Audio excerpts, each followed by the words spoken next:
What the hell was that about? Oh my goodness. Okay, we're going to jump right into this here, folks. This is Brock Beard from lastcar.info. Welcome to Behind the Wall. This is outrageous, absolutely absurd. I will admit some bias here because, as I just tweeted earlier in this particular race, I was very excited to see Legacy Motor Club kind of turn the corner a little bit and have, a great run like they did back in the Busch Clash. Jimmy Johnson getting into the race on speed is certainly a great story. And Eric Jones being really good in this dual race, as he was in the last chance qualifier at Bowman Gray. So I will admit some bias here, but regardless of whoever was at the front of the field here, this is something that should have been changed ages ago. It should have been changed back when Brennan Poole got his first win taken away from him at Talladega with Elliott Sadler, who actually went below the yellow line in the same process there. This is ridiculous. This is something that has been foreseeable and has been a problem over and over again. Look at poor Parker Kligerman from last year at the Roval. Just insane. All these stories that they have that are set up perfectly and just wasted away because of this little technicality in the rules. This inconsistency, really, much like the issues with the green-white checker rules to begin with, not allowing the field to race to the finish line and being inconsistent about it in this isn't just a new issue. This has been an issue for decades. And as I said in my green-white checker video last year, the result is simple. Let them race to the line. Not every caution, of course. That's dangerous. And obviously, if there's a wreck between the leaders and the finish line, yeah, that doesn't make sense. You got to freeze the field there. I think people would have less of an issue with it. And really, if you allowed people to race to the finish, I think you wouldn't even need green-white checkers. I think people would be perfectly satisfied with the outcome here. But as usual, much like with the playoff system and like so many other things in NASCAR that they just won't let go of, they have to have it this way. And now we have this situation here. And the broadcast didn't do itself any favors either. Oh, we are going to get into that. You better believe. But yeah, this is just stupid. This is just so frustrating. I mean, you got so many great storylines, the Daytona 500, and not only are we talking about the Atlanta race and doing a whole documentary on a finish to a race that nobody remembers anything else that happened in it. When you had a photo finish that was even closer at Kansas that you could do a documentary on, maybe some other time. Instead of hyping your signature race, you got the president coming out to visit the race and everything, you got all this other stuff going. Focus on this race. You should be hyping everything up with this. Oh, God. This is just so much. This is so much so early. And it's frustrating. And they're playing this they got the gall to do this documentary on Atlanta. And just listening to it in the background, I'm furiously setting all this stuff up here for the show. And I'm hearing it's like, well, you got to finish a race somehow. Some finishes are close. It's like, it just reached a criticality. It's like, okay, yeah, we're going to do a stream. So we're still going to do a stream on Sunday. I know I said that was going to be the next one that I was going to do here. But we're going to be talking a lot about this one tonight. I didn't expect to get quite this much material off of one race here. But man, oh man, where to begin? I guess we just keep going with the finish here. As I tweet, I actually had this as a scheduled tweet that I posted. I was thinking about it like last week coming into this week here. And I was saying like, okay, look, this is, we were going into the points paying races and we still have a question in the air about if the race freezes the field, the caution freezes the field when the green light goes out, which is what happened in last year's Daytona 500, where it came down to William Byron and Alex Bowman, and it had a really close finish, and it, it seemed like it was really unclear who was actually ahead at the moment of caution, separate from who reached the actual finish line in the race. And they said, okay, it's when the green light goes out. It's like, okay, great. Then we go to the Roval last year, and you got Steve Letarte in the booth saying, oh, see, the caution light was on. That means the caution was out, even though that contradicted the rule earlier. Didn't change anything in Kligerman's case in that case. If it came out even earlier, he still wasn't to the line at that moment. But regardless, now you have a perfect storm. The iceberg that they decided decided to just steer right into anyway, where we have a side-by-side battle to the finish. And in the time between when the button would be pushed and when the green light would go off, and the caution light would go on, or whatever the delay is between that and, the tower or whatever other thing, the fourth full moon or whatever the detail is about what draws the caution and what's the finish of the race, when you have a finish line right in front of them that could determine when the race actually ends, that would solve all this immediately. We figured this out in the dawn of time. The race ends when you reach the line, and we just don't want to do that. So I don't know why we're doing this. And then on top of all of this, you have, you got Bubba Wallace. Congratulations to him, by the way, for winning, the first race. And congratulations to Austin Cindric in winning the second one. He had nothing to do with this.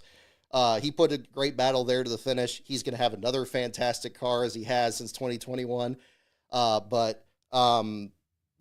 It just to have, and just to be like, well, okay, that's the rule. And then we just keep moving along with it and just waiting for it to happen again and again and again. And I hope it's not going to decide these next couple of races here. We got trucks, we got ARCA, we got the Xfinity Series, the Cup Series. We're going to have a lot of great storylines, a lot of new drivers and new teams. That should be the story. It shouldn't be this, because when you have the rules set up this way, this is the outcome you're going to get. And again, it's not a matter of if the rule was not enforced correctly. Under the letter of these very confusing rules, yes, this is the outcome. Although it would have been helpful if the broadcast stepped in a little bit more and, first of all, made it extremely clear what is the moment of caution. What is the moment of caution? Is it, again, when the green light goes out? Is it when the yellow light comes on? What is the situation here? And that needed to be cleared up immediately, and show that exact moment, and do it from multiple different angles, and show that in the time. And if you need more information, if we need to go to a photo camera or something like that, then just set up for that. I mean, that's what we had to do in Kansas, and that was understandable because that was really, really close. And again, in a situation where, again, I think it was, as I said earlier today, I think that was an even closer finish than what it was, because, again, it was well within the margin of error between when the nose of the car crossed the stripe versus when the transponder reached the stripe. And that had to be less than a thousandth of a second. Maybe NASCAR isn't capable of doing tens of thousands of seconds or hundreds of thousands. I don't know that. But it seems like everything else what we hear in timing and scoring is just down to a thousandth of a second. If that's the issue, then that needs to be addressed too. But it's a rules situation here too. And I think what would satisfy most people, and I think would solve a lot of these problems, is just if it's on the last lap, don't say, oh, the caution flag ends, the next flag ends the race. No. The first car to cross the finish line ends the race, and then that's it. Just why is that so difficult? Why is that so difficult? It wasn't difficult for most of the sports history, and you had races, yes, that would end under caution. You had races that would end because of a rain, or it was too dark or whatever the situation is. But yeah, I mean, it's crazy. And Mark Martin was very right pointing out the situation in 2007 where he and Kevin Harvick are battling to the stripe, and you got the entire field blowing up because third on back is just piling into each other and causing this big wreck. And yeah, of course that's a caution, but what is happening at that point? I mean, what they need to take this moment of caution thing out of the equation when it comes to the finish. When it's everything else in the race and the race isn't at stake, that's fine. I still think you get rid of the stage ending cautions, and then you can take that out of the equation as well, and then you won't have that problem. But man, I mean, there's gotta be a better way. There's gotta be. And again, it's, as I've always said on this, especially after the Austin Dillon thing last year, the direction should be less rules, not more. I just don't get it. It's, what they need to do, if they want to hit the button and they want to hit the caution and alert everybody else that isn't crashing in this 22 car race, most of those people who are already in the wreck anyway, that a wreck's happening, and telling them to slow down, that's fine. But still have the win be determined by who gets to the finish line first. And again, if it's a situation there where, and again, they need to work out, the one part they need to work out is obviously if it's in a dangerous situation. You don't want to have a situation there where you have a big wreck and somebody, tears down a section of catch fence or anything, or you got debris between the leaders and the finish line. They got to make that decision. They got to do it quick. And it's not always going to be the right decision, but They got to figure it out, because how are you going to retain an audience if they're watching all this and it comes down to, it's like, wait a minute, he got to the finish line. It's like, oh no, he didn't win because the caution came out. It's like, oh, isn't there scoring loops? It's like, oh no, it's the moment of caution. It's like, what's the moment of caution? Oh, well, it's this. And you're running this back 4, 5, 6 steps.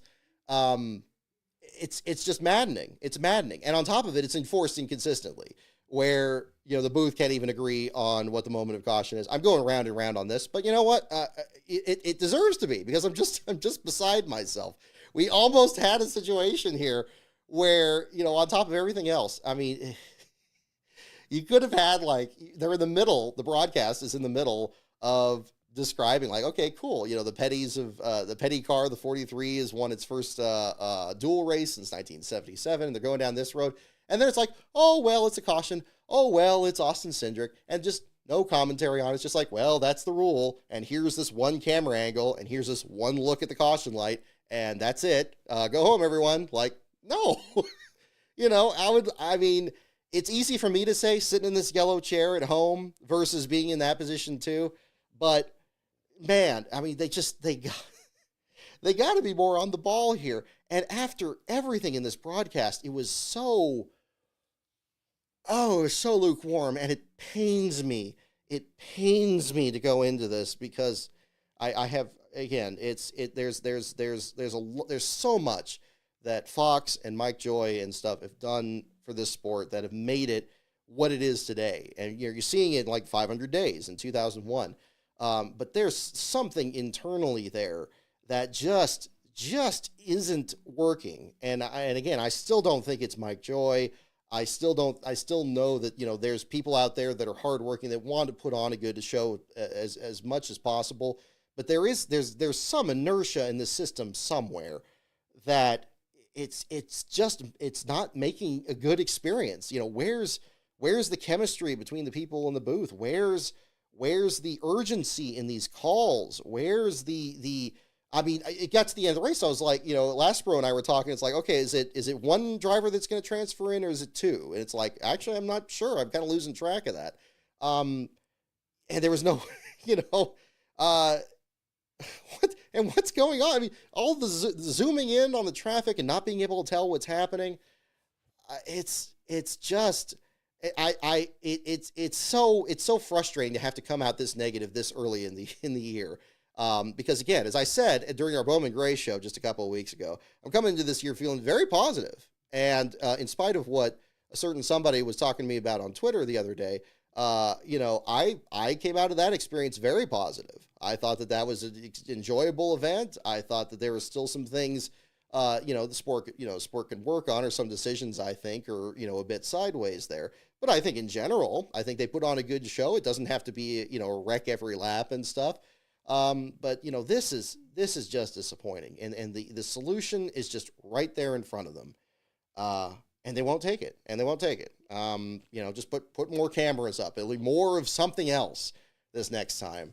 I feel terrible. I feel terrible for Eric Jones. I feel terrible for Austin Cindric, really. I thought he came off very sympathetic in this, and he was just like, wait, what? Like, we won it. It's like, man, I feel bad for him. He's all the way out here celebrating here, and then this happening.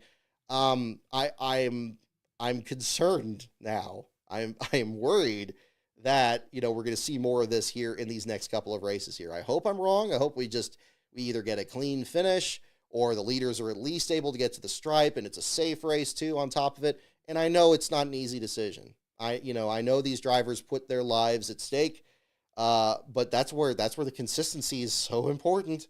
And if these drivers knew that on the white flag, the leaders have to get to the finish line, and maybe the guy in 14th isn't going to try so hard to get 13th. Maybe they aren't going to go 3 and 4 wide. Maybe that would change up the driver's skill anyway. Maybe that would kind of force their hand. Accidents are going to happen. The safety is still paramount, but I think there is some degree that has to be in the driver's hands there too.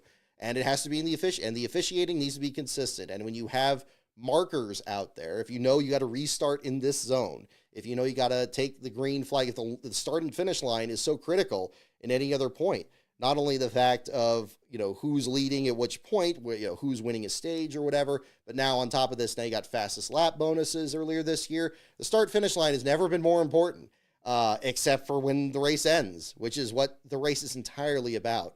And the one thing with this Atlanta finish from last year that they're doing a documentary on, and I'm too beside myself to even watch that right now, is at least they were able to race to the finish, at least in that one. As much as I really don't like what happened to that Atlanta track, and I'm not sold on the racing product there, and I'm not really that excited about going there next week, so I don't really want to think about it during the week lead up to Daytona here, during the half week lead up to Daytona in the 500.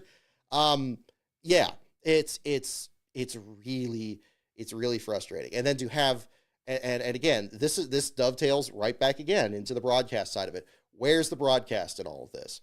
They can't just be so passive and just be like, oh, well, that happened. Oh, well, this is the rule. Like, it's just, no, like, it's just like, oh, well, and it's like that during the middle of the race. I was seeing some comments. I'm glad it wasn't just me, that there are other people saying like, yeah, somebody was tweeting about like, it looked like when you had some team that was up like 14 runs in the 7th inning of a baseball game or something. Like, I get it. You can't be that intense and just be silly at that point.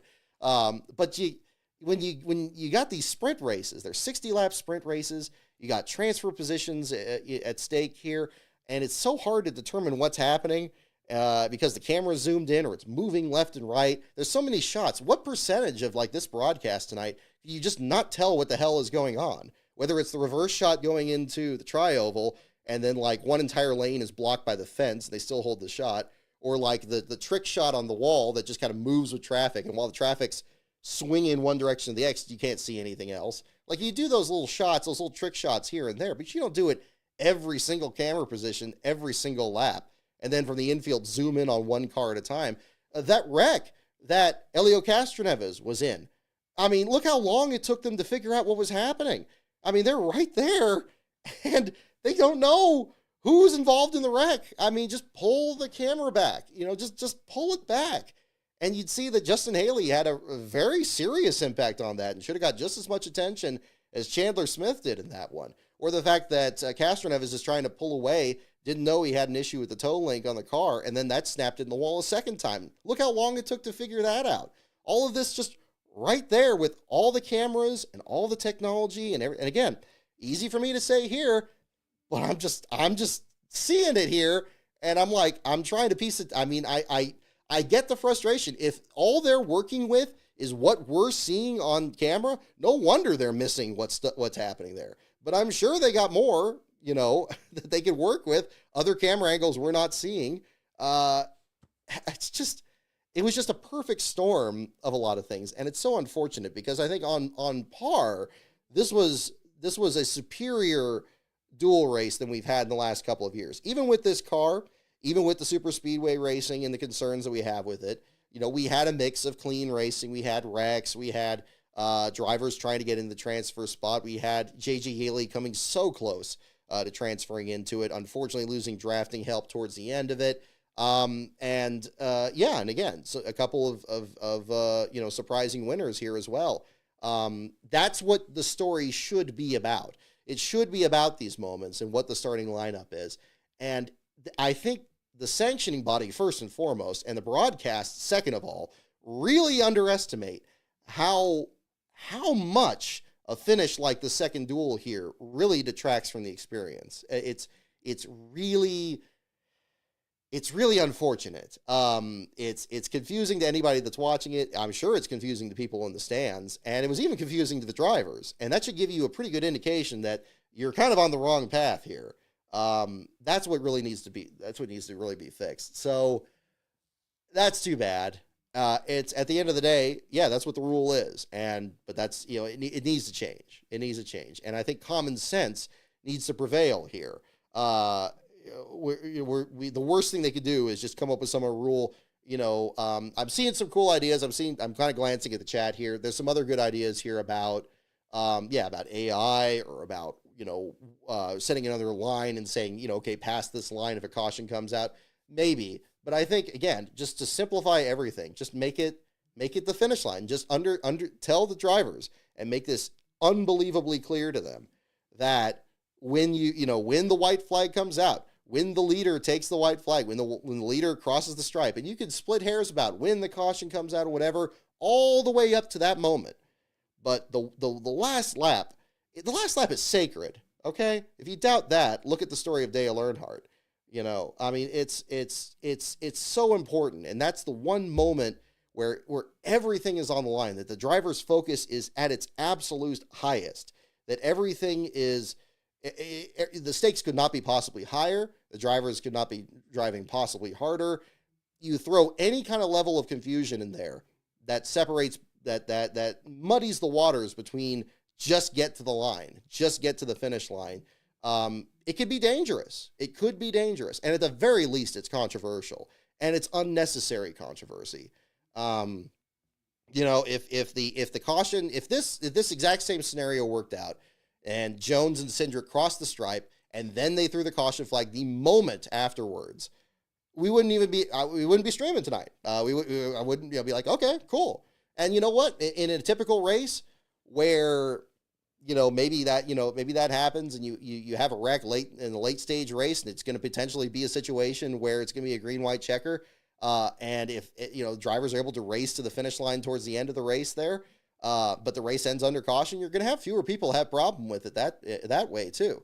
Because, that is the other issue. And I think that's the other hornet's nest that maybe we get kicked over, with this change, but it's something that has to be figured out. Because again, there's been enough controversy over green, white checkers, and now you got this on top of it with freezing the field, and those two things they've never been reconciled, and we're just seeing the effect of it here. And you throw any kind of inconsistency on top of it, and it's just going to be a big mess. So, again, I would again encourage, I again reaffirm what I was saying in my green, white checker video, that again, I think if you allowed drivers to race to the finish line on the last lap, that would be ideal. And if maybe you set a gap of, I don't know, say there's a wreck in the last 5 laps of the race, and then you just tell the leaders, like, okay, you're kind of in this zone, maybe like a red zone kind of thing or something like that. It's like, okay, this could end the race, and you better, if this is happening and the caution flag's out there, and maybe somebody in 14th place, the 1984 Firecracker 400 happens. The car actually went airborne in that one, and they still are able to kind of complete that entire lap going around there between Richard Petty and Cale Yarborough. And of course, that wasn't the end of the race. The race ended under caution, but nobody cares because you still got a side-by-side battle to what ultimately became the finish. That needs to be brought in here too. Now, is that moment going to be halfway through the race? No, it's not. But if it's within, again, think about, they could do some research on how long it takes to clean up, an average wreck. Is it 2 laps? Is it 3 laps? Look how many laps of overtime we usually have in these restarts, say when there's just one green, white checkered finish. Make it within that zone. And maybe it varies by track. Maybe it's, 10 laps at Bristol, or it's 2 laps at Daytona. But make that really clear. And then that would be the situation there. So I just think it would be simpler. And I think, and if it's all about, again, that element of danger is still going to be there, whether you freeze the field or not. The drivers aren't going to, just like this one here, they're not going to slow down just because the caution came out 100 feet short of the finish line. They're still going full speed. So what's the point of it? It's just frustrating. I'm glad I did this stream, because I'm starting to run out of steam, starting to kind of decompress here a little bit. And I'm glad, because, because if I tried to hold on to this until Sunday, it was just going to blow me up. So I'm not doing that. So we'll just do this here, and we'll jump into that. And I'll get into some of the storylines here from the duels. We'll kind of do a preview of what we're looking ahead here to this weekend, and we can talk about that. But I feel like I'm just kind of repeating myself at this point. So that's where it needs to be. It needs to be, again, eliminating some unnecessary rules. I know they can do it. Just kind of look into it there. And it's also a hope. It's hopeful that this isn't going to be as much of an issue in these next couple of races, because we got, a lot of great storylines. The entry list storylines article I did this week, incidentally, I was staying up really late that night because it turned out to, underestimated how many team changes we had, how many drivers graduating from the Truck Series to the Xfinity Series, how many from Xfinity to Cup and then back down again. Again, that needs to be the story, and I hope that that's going to be by the time we have next show this Sunday, for sure here. But yeah. So it's a lot to digest here. I feel like I've made my statement on that there too. So let's look at some of the other, look at the actual results here from this. Can I get the, I have that feeling of the Homer Simpson thing. It's like, urge rising, fading. It's like, it's kind of going back and forth. We could rise again, maybe. I'll probably think of something else here, but yeah. And I've beaten the stick of the lackluster Fox broadcast already. I mean, it just, camera work and the enthusiasm. It's not there. I mean, I don't feel that engagement. I mean, I'm especially after we got Lee Diffie. Okay, we'll go back up on it. We had Lee Diffie last year at NBC. Just such a breath of fresh air. I know he'd done NASCAR broadcasting before. He was absolutely not new to it. Took to it so perfectly. And at a wonderful time where we had really exhilarating finishes. I mean, you want to talk about that Atlanta finish? Okay, sure. The Kansas thing too, absolutely. But during the stretch he was there with Harrison Burton's win under the lights at Daytona, with Chris Buescher's win at Watkins Glen, with Tyler Reddick's at Homestead, this entire offseason, I've watched those finishes personally more than any other finish from any other race the entire year last year. Because it's just that good, and it's so important in not just the YouTube era, but in like these shorts in the TikTok and YouTube Shorts era, where you got to get that out. You got to have those moments, and any race can produce those moments. And this race was certainly capable of it. I mean, you got Richard Petty's team up there. I know it's different. I know the Legacy Motor Club is derived from it, but it's a legacy of what? I mean, you got Jimmy Johnson adding into it, and the rebranding here, and this team kind of, seeming to be a little bit on the upswing after the LCQ a couple weeks ago. Ramp that up and really kind of bring that into the story, and just show, it's like, all these things are happening, and make everybody excited for the end of it. By the end of the second stage, I was kind of caught off guard when we were to the white flag. It's like, oh wait, really? Like, there's no uptick in everything. I don't know. I don't know what. There's something that's definitely missing. It's like the same. I don't know. It's just off, and it's too bad because there were some great stories in here. I mean, Corey LaJoie getting the ride with Rick Ware Racing, and I know, I don't entirely agree with the statements he was making about the Busch Series and the Truck Series in that interview. I think that was a little curious given his father's own career, even though he himself had his own reasons for running the Busch Series and not the Cup Series. At the same time there too. But, again, taking a risk, working this out with some sponsors, and still trying to make the best of, after the driver switch with Justin Haley. And, and I'm sure that had an effect. I remember how much excitement there was with LaJoie when he went over to this Spire Motorsports deal a couple years ago. He did the picture in the Alan Kowicki shop and all that other stuff.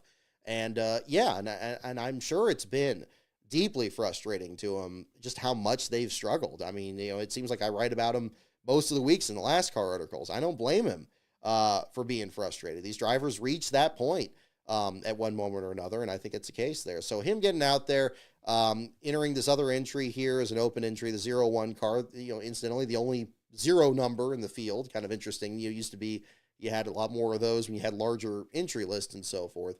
But him being able to actually, get out there, drove a great race, was able to kind of defend his position, get up there. It would have been great if BJ McLeod and Anthony Alfredo could get in the mix there. It just didn't work out for both of them. I hate it for both of them, especially BJ. I think that, his car, when he was describing it over the radio tonight, was saying that, the car was able to pull up in the draft really well. It seemed like he was very happy with it, and certainly the speed of his cars has improved since he's scaled back from full time and actually competing in the races he wants to compete in, and he can actually have a good chance at it. I look forward to covering him. I anticipate he'll be at Talladega in April when we cover that race in a couple months. And I certainly hope that, things go better for him in qualifying and on race day there.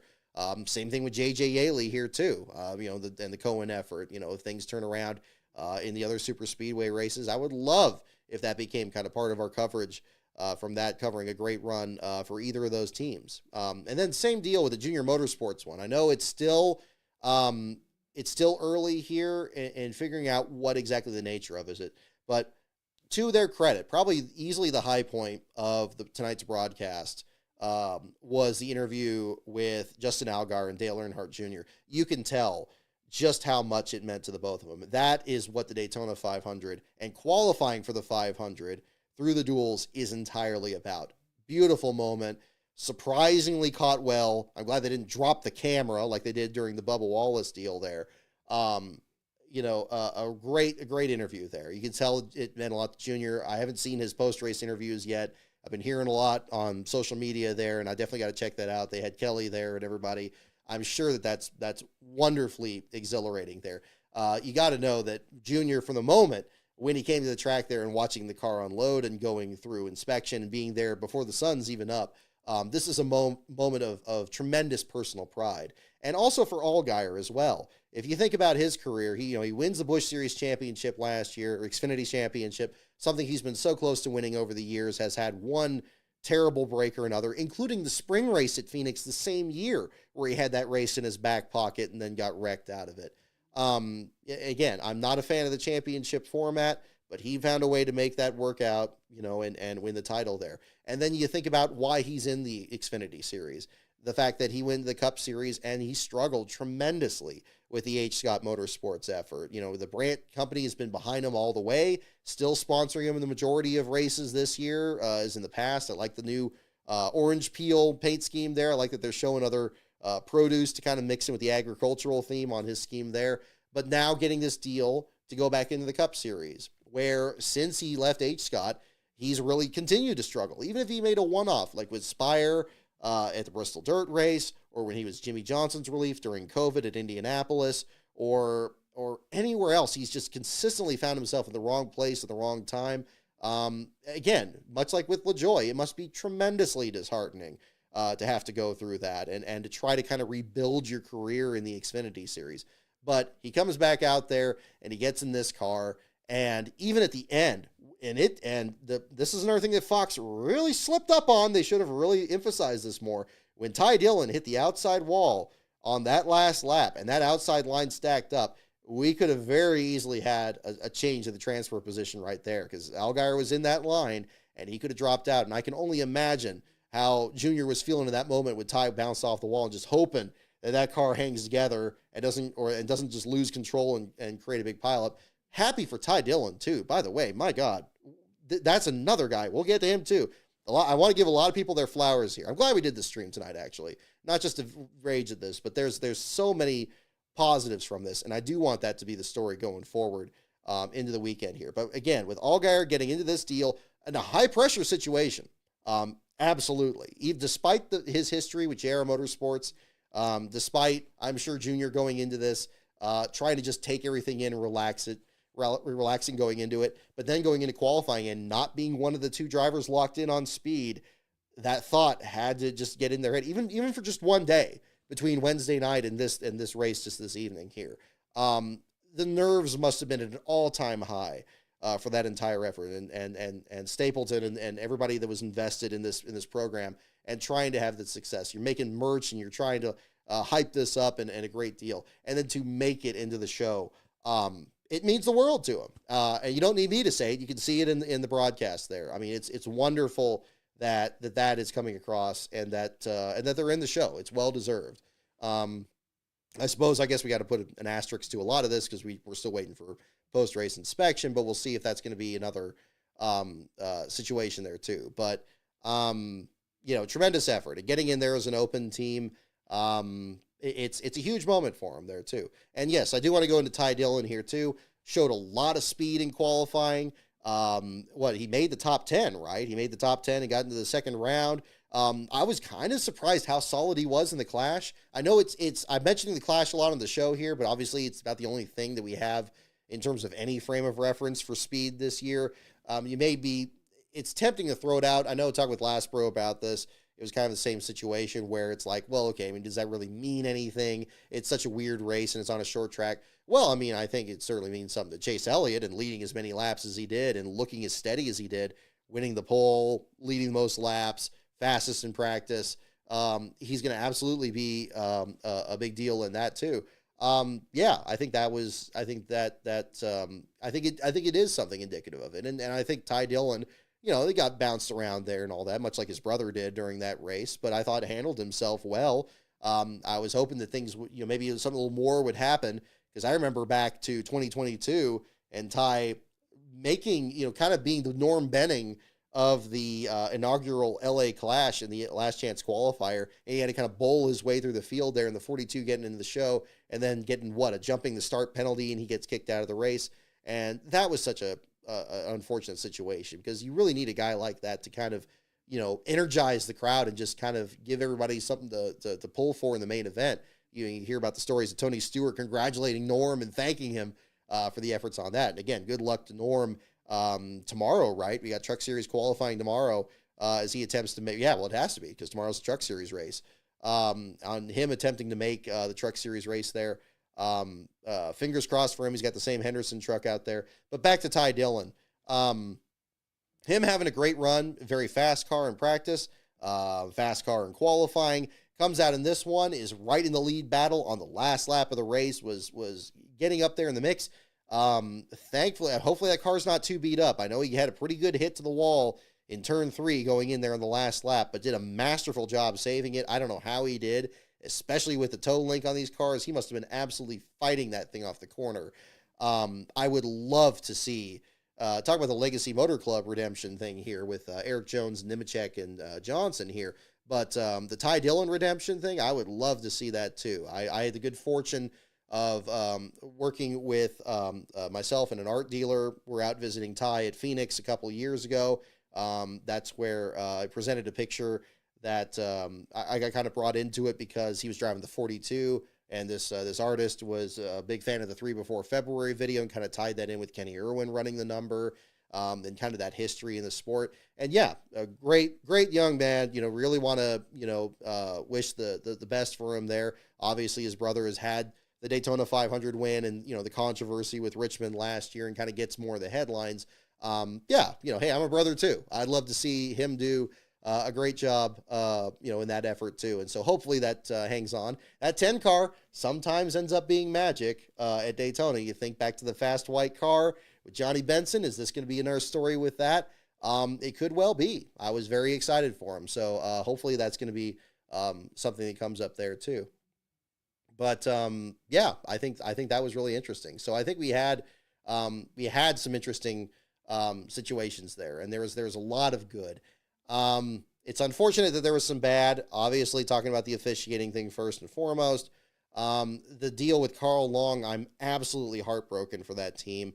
I'm still listening to some of the audio. I was running late from work. We've had the monsoons they had in Florida. Incidentally, we've had a lot coming through here today. We actually had a fallen tree on the road, and I was driving past that on the way here, so that's what part of the holdup was. But still kind of catching up. I need to watch the first part of the race. I'm seeing comments about the caution not coming out for Zane Smith. I was just listening to the radio during that, so I don't have really much thoughts to share on that. I need to rewatch that while I get the articles drafted tonight. But yeah, I think that was another one. Yeah, Derek Cope in the 10. Thank you, Alex. Yeah, how easily you forget. Yeah, I should be certainly mentioning that. That one too. Greg Saxon, number 10, if you want to talk about the 400 mile race too. But yeah, I mean, it's you know, the deal with Chandler Smith, I feel so bad for Carl Long's team. And I know it sounded like things were a bit contentious there with Chandler Smith. I anticipated they probably would when you got a younger driver, and he's still trying to make the 500 the first time, missed it with Colleague a couple of years ago. You know, thought that he wasn't going to get another ride last year when he was driving for Joe Gibbs, and that was a difficult situation. Getting in this one, and yeah, they worked their way up to the front. We're battling for third with Justin Haley. Came down. I mean, again, I wasn't listening to his team audio at the time. I know people have been sharing that. I'm kind of listening to that there too. Whatever the situation was, the outcome is the same. You know, they got pretty much one of their only super speedway cars is torn up. That's going to be really difficult. I hope we'll see him at Talladega. I don't know what the situation is or what other cars they have in their inventory. I know they've done the rebrand with the Route 66 or Garage 66 deal, rather, with the program there. But hopefully things work out, and hopefully, that's going to be something that's going to be helpful coming up there. But that was just awful. And then Castronev is in there too. That, I mean, for all the controversies around that provisional, and that 91 car getting in there, I'm sure that he himself did not want to depend on that he wanted to race his way in there. Obviously, Daytona 500 has had its history of drivers who did just that, not only qualified for the race, but won it. Guys like AJ Foyt, and Mario Andretti and others along that same ways, and even drivers that didn't win it.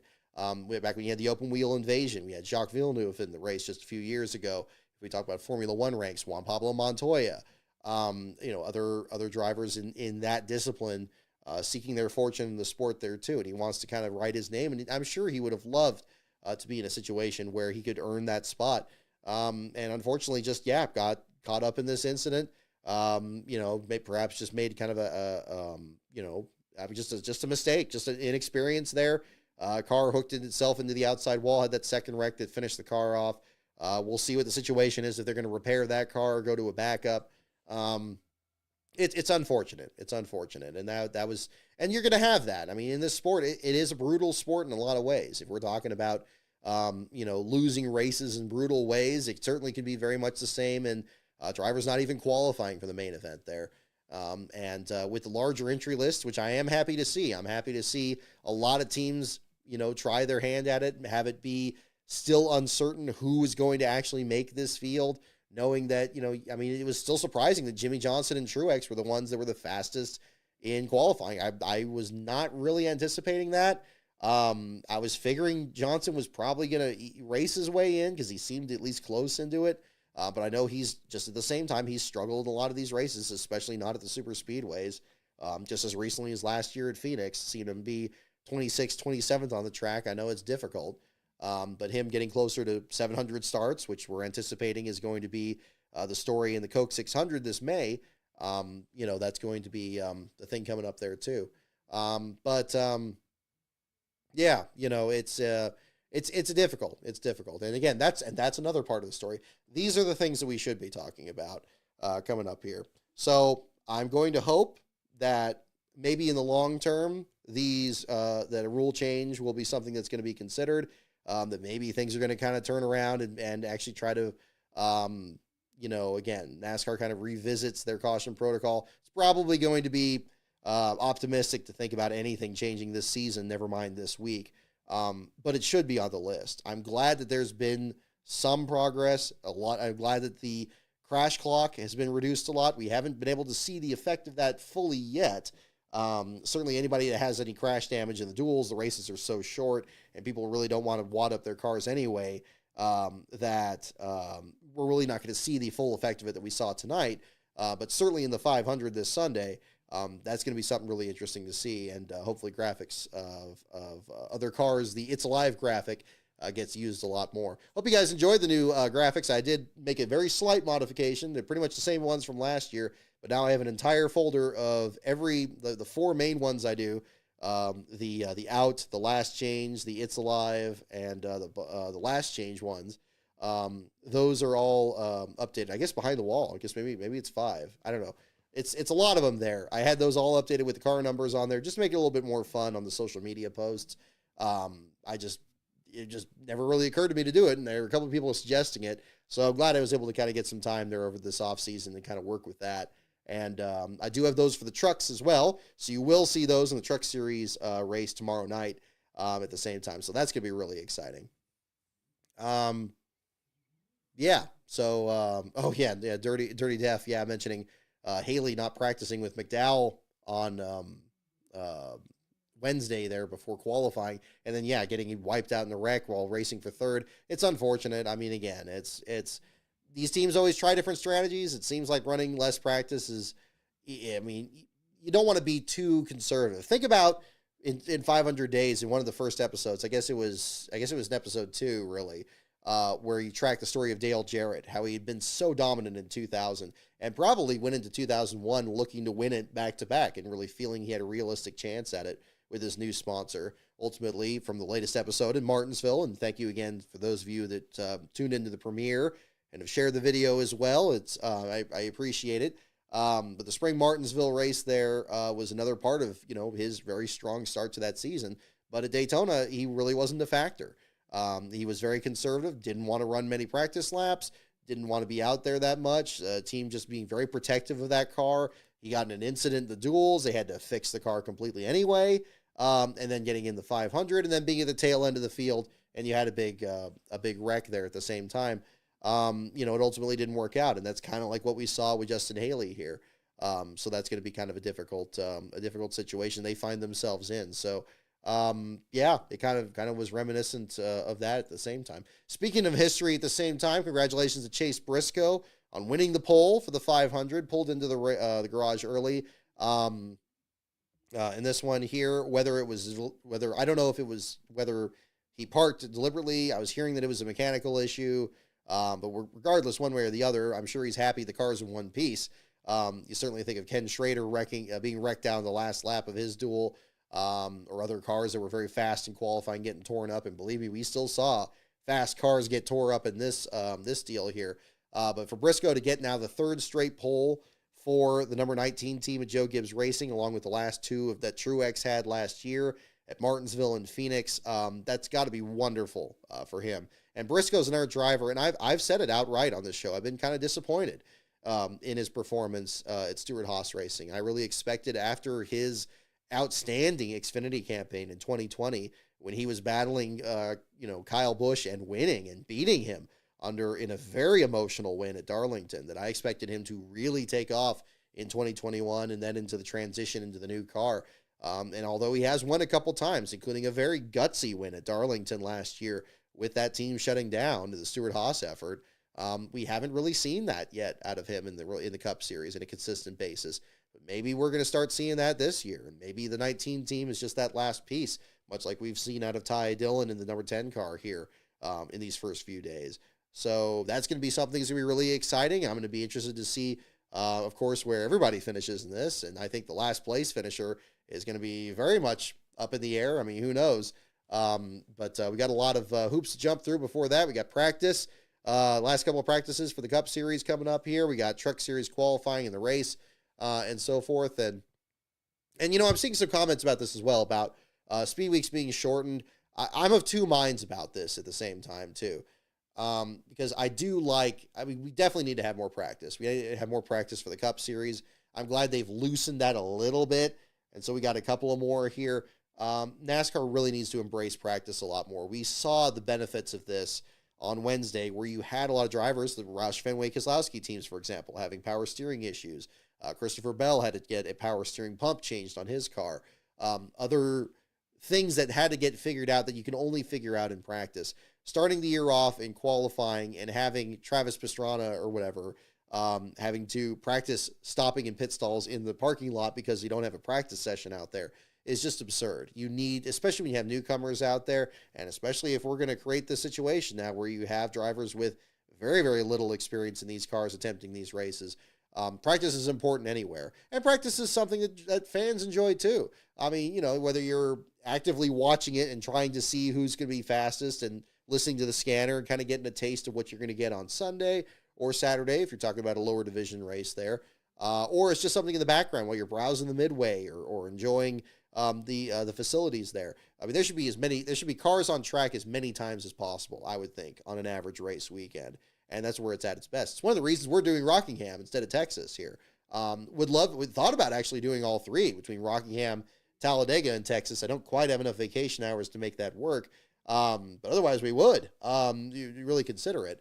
But we're certainly going to do Rockingham and Talladega, and I think those are going to be really interesting venues here coming up this spring. Certainly at Rockingham, I anticipate they're going to, we had a test session just recently, but I think that's going to be really fun to see everybody kind of get used to what's happening there too.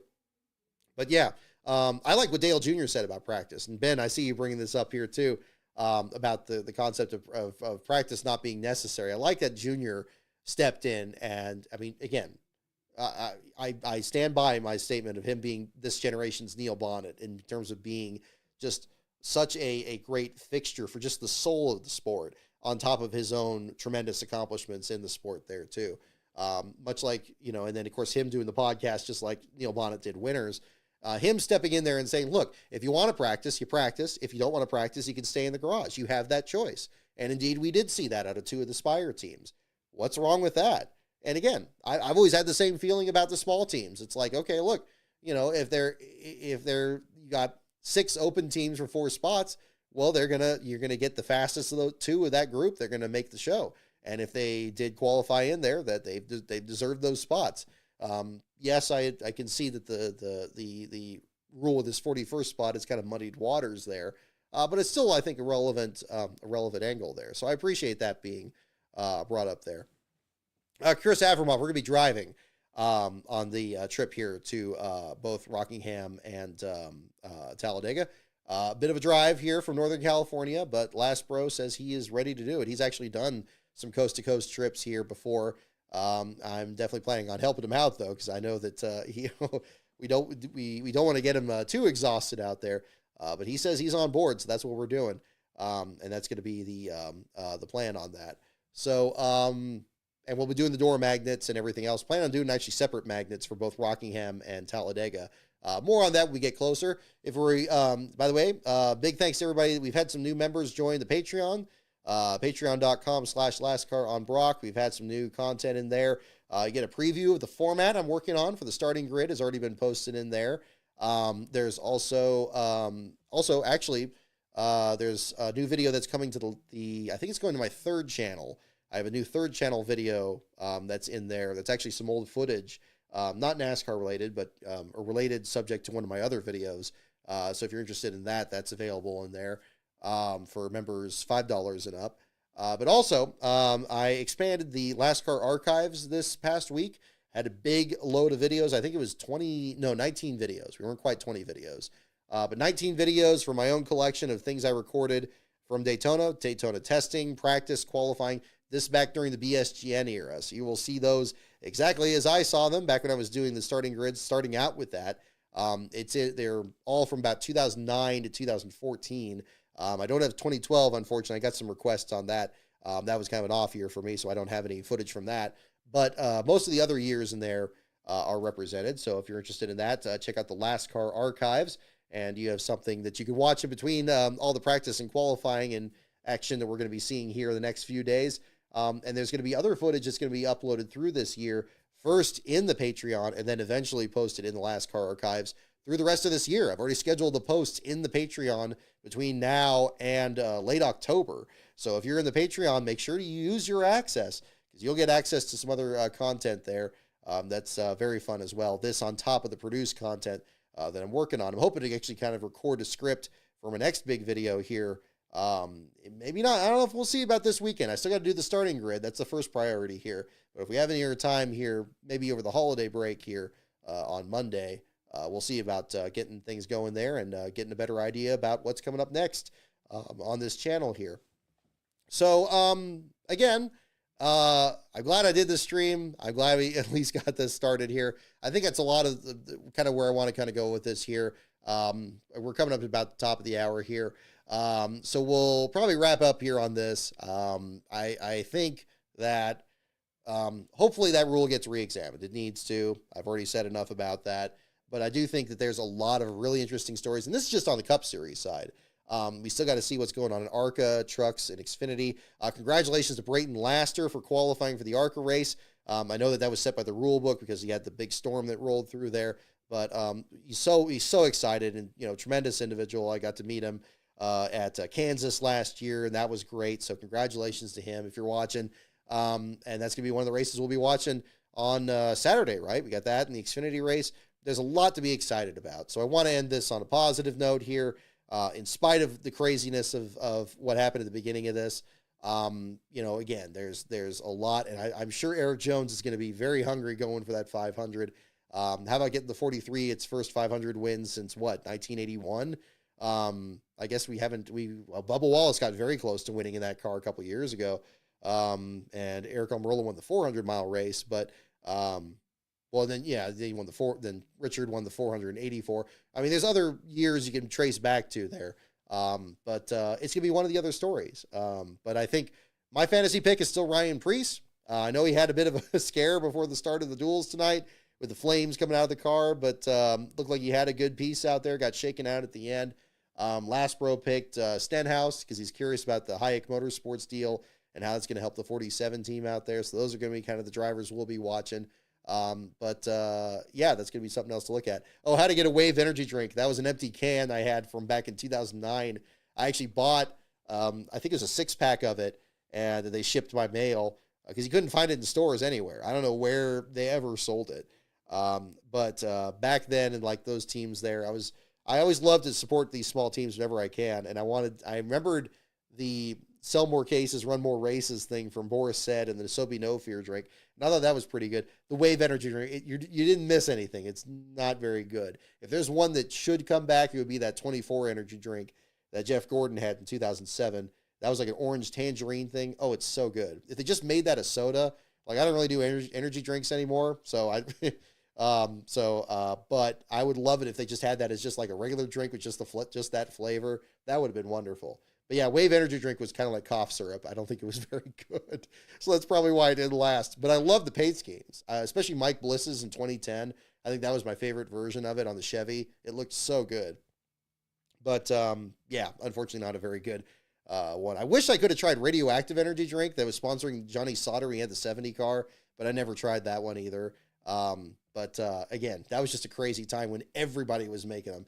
And I haven't tried the one that Carl Long had the sponsor with, the Coma relaxation drink. I never did that either. You can probably tell just from the speed of what I'm saying here on the show. Probably still got some after effects from all that. But yeah, that was a good one too.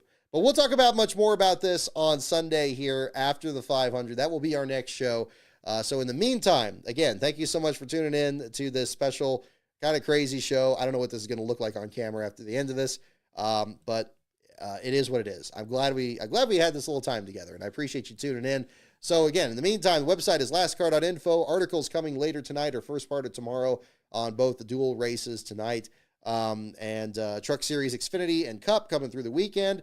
Covering all those. We'll be doing live tweets for Xfinity, Trucks, and Cup. Maybe in ARCA as well. We'll see. Depends on how things shake out on that.